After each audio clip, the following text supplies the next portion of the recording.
Hey everybody, Tony Goldhart here yet again for Punx Doing Stuff, and today we are getting into a Metallica review because today is Monday and that means Music Review Mondays. So we're going to be getting into Metallica's Kill 'Em All. This is their first full studio album, and this one changed a lot of stuff. So this one is going to get pretty awesome. You know how it goes.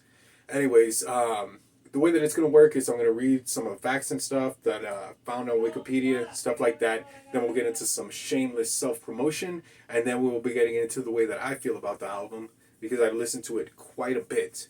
So I'm going to get the thing and do the thing so we can start the thing. All right, so I had this stuff written down, but it's written down in a thing that I have at work, so I can't exactly read it. I had it written the way that I was going to read it, but I'm just going to have to do this off of the phone, so I am going to be reading, and guess what? I am not good at script reading, so we're just going to jump into it. Kill 'Em All is the debut studio album from American heavy metal band Metallica, released in July 25, 1983 through independent label Megaforce Records.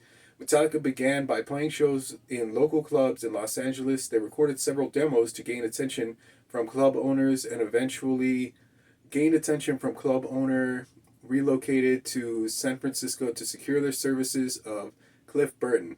The group's No Life Till Leather demo tape, which was in 1982, was noticed by Megaforce record head John Zazula, who signed them and provided them with a budget of $1,500 for recording. The album was recorded in May, produced by Paul Curico. I don't know. Let's see. It was originally intended to be titled Metal Up Your Ass, with cover art featuring a hand clutching a dagger emerging from a toilet bowl. Zazula convinced the band to change the name because distributors feared that releasing an album with such an offensive title and artwork could diminish their chances of commercial success. And there's a bunch of other stuff that I'm not going to read all of it because, like you just saw, I'm not too good at reading and speaking at the same time. So, Metallica promoted the album on the 2 month co-headlining Kill 'Em All for One tour with English heavy metal band Raven in the United States. The album generated two singles, Whiplash, Jump Through the Fire, or Jump in the Fire. Although the initial shipments were 1,500 in the US, the album sold 60,000 copies worldwide by the end of Metallica's 7 Dates in Hell European tour in 1984. This is a lot of stuff to read through. I'm just going to jump ahead. Kill 'Em All was critically praised at the time its release, has since been regarded as a groundbreaking album for thrash metal because its precise musicianship. Oh, damn, I lost my place. Which fused new wave of British heavy metal riffs with hardcore punk tempos. It's also retrospectively placed on a few publications' best albums list. The album's musical approach and lyrics were markedly different from rock's mainstream of the early 1980s and inspired a number of bands who followed in similar manner. It was certified triple platinum by the Recording Industry Association of America, RAA, in 1999 for shipping 3 million copies in the United States. And there's some other stuff that I'm just not going to get around to reading because, yeah, I'm kind of shit at reading stuff whenever I'm trying to talk. So I'm going to quit doing that and then I will get into a little bit of shameless self promotion.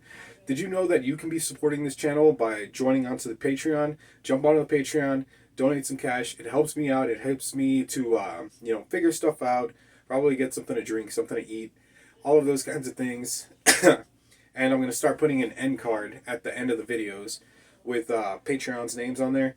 So I'll be doing that. I just have to get onto my thing so that I can make that. It's just going to be like an end card for the very end of the video. So that'll be happening. I also need to get around to doing a intro video kind of thing. So that way I can have obviously an introduction. But yeah, jump onto the Patreon, do that. There's also several other channels that I'm doing that you can check out, such as my cooking, food kind of reviews, basically all food stuff. It's called the Punk Rock Cook. And then I've also got the Punk Rock Sellout, which I'm going to be doing more like mainstream kind of stuff. Um, I I don't know. I guess I'll just kind of do like reviews on movies, shows, stuff like that, things that I find interesting. as myself that isn't really punk, metal, ska, or anything. It's just like, I guess, entertainment. So then, yeah, that's gonna be happening, and then I think I've got some other channels for some other stuff. Figure it out as I go. Anyways, yeah. So my thoughts on the album. The album is just awesome, start to finish. It is just like perfect. Um, as far as the track listing, everything is awesome. The only one that I ever skip is Pulling Teeth. I can't remember what the hell the name of it was. Damn, what the hell am I looking at here? Track listing. Um, I think it's called like Anesthesia or something like that. But that's the only one that I ever skip because it's not necessarily a song. It's a bass, kind of like a bass line. The whole thing was improvised. It was done all in one shot, which is pretty impressive and it is awesome. But at the same time, that's not what I want in an album. You know, that could have been like a single release or something showing off how badass the bassist is. But for me, I normally just kind of like skip over it. So that's what that is. But all of the other songs on there are fucking awesome. Just amazing.